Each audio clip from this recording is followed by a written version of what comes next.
Hello po mga kabentusa, andito naman tayo ngayon at magmamassage po ako kay doktora. Ngayon po ay chinat niya ako kung available daw ako ngayong gabi. Kaya ngayon mga kabentusa, di ka, samahan niyo ako.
Mga kabentusa, ayan dito na ako sa tubos.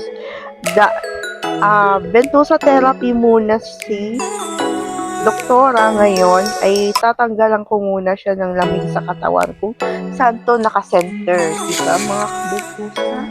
Ito. Yun. Ito naman yung after ko naman po kay doktora ay hilot naman po siya mga kabentusa. So, bentusa therapy muna ang ginagawa ko kay Doc. Ito na yung resulta. Yan po ay napakadami ng lamig sa katawan niya mga kabentusa. Tingnan mo naman yan. Sobrang daming lamig. Ito na yung nagawa ko sa kanya. At pakatapos naman ni doktora ay ibebentusa ko naman po si Ate Cynthia. Ngayon. Yan po ay tapos ko na mahilot si Doc at bentusa therapy. Yan naman po si Ate Cynthia. Salamat naman sa panunood. Ngayon po mga kabentusa, tapos na po ako mag-massage sa client ko. Dalawa sila yung namamassage ko. Massage with bentusa yung si Doc. Yung kasama naman niya, bentusa therapy naman yung nabentusa ko po kanina. Ngayon po mga kabentusa, pauwi na ako ng bahay. Ngayon po mga kabentusa, daan muna ako sa 7-Eleven. Yan po ay may bibilhin muna ako. So po, daan muna ako. Bilhin muna ako. Mga kabentusa. Ngayon po mga kabentusa, pauwi na ako ng bahay. Home sweet home mga kabentusa.